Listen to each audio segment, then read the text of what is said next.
The Amazon Virtual Private Cloud is a virtual space into which you can launch your resources. So you'll be creating your own VPCs within AWS, and there's also a default VPC created for you. So let's have a look at what a VPC actually is. So a VPC is a logically isolated portion of the cloud within a region. So the VPC is always within a region. Now you can have multiple VPCs in a region, and you can have a VPC in each region in the world, but each VPC is contained within a single region. You can then create subnets within your VPC, and they're actually assigned to an availability zone.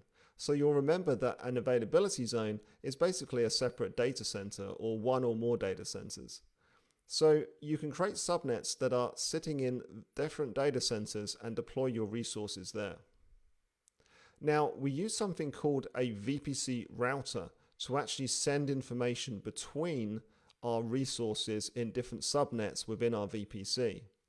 And the way that we can manipulate the router and configure it so that it sends data to the correct locations is by using what's called the route table.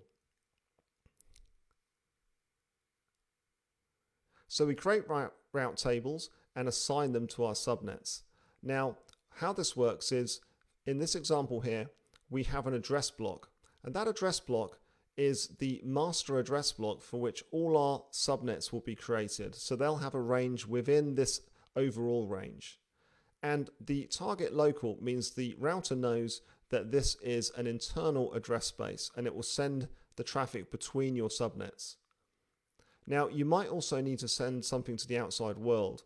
So this is a special address. The 0.0.0.0/0 means everything else, which will mean other networks such as the internet. So basically, if the destination address is within this range, the router will route it internally, and if it's not, it will send it to the internet gateway. So the internet gateway is used therefore to connect to the internet. Now, you can launch your EC2 instances into your VPC subnets. So these instances here, which are virtual servers, can then run in subnets in different availability zones within the region. So they're in a private space, and they're in different data centers, and they have connectivity to each other. So high bandwidth, low latency connectivity, because that's what's connecting the availability zones together.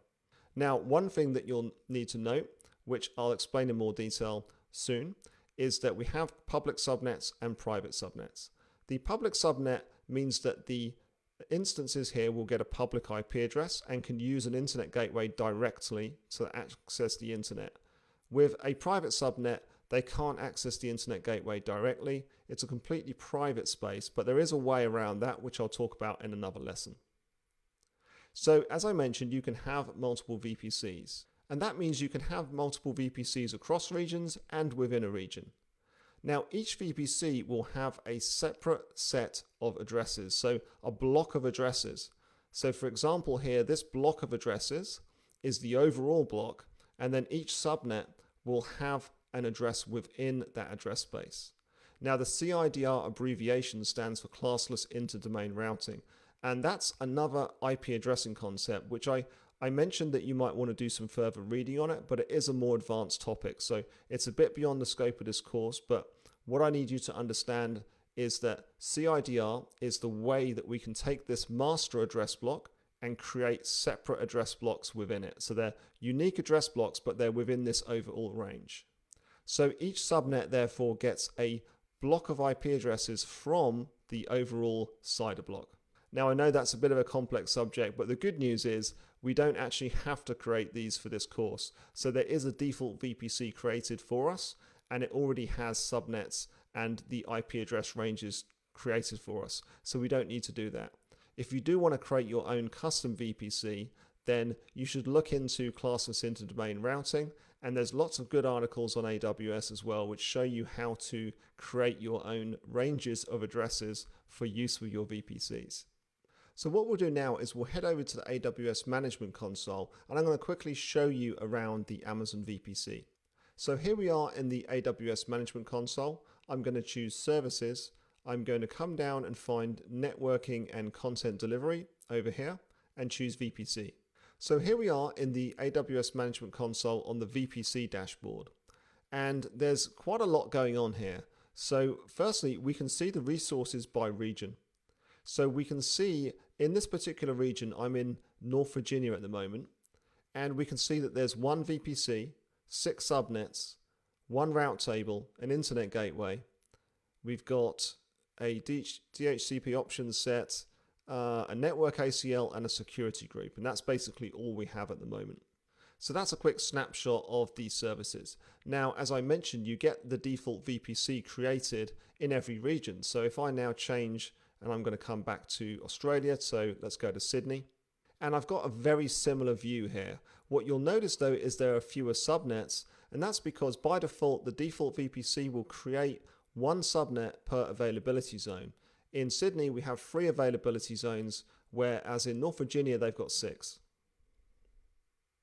So if we go onto the left-hand side here, we can choose our VPC. And here we can see the default VPC that's being created. It has an identifier, it's available, it's got a CIDR block for IP version 4, doesn't have a version 6 by default. And we can see a few things here. So it's associated with what's called the main route table. And it has what's called a network ACL. We'll talk about this further in another lesson very shortly. Then on tenancy here, it's default. That means multi-tenancy. So your VPC is on multi-tenant hardware. You can change that to dedicated, but you're going to pay more. So if we come down to CIDR blocks here, we can see these CIDR blocks. So this is the overall address space that's been allocated. Let's then go to subnets, and we can see that we have 3 subnets. So what it's going to be is each of these subnets is going to have been created in a different availability zone. So let's have a look. We've got 3 different CIDR blocks here. So these are the subnets that have been created within that overall range.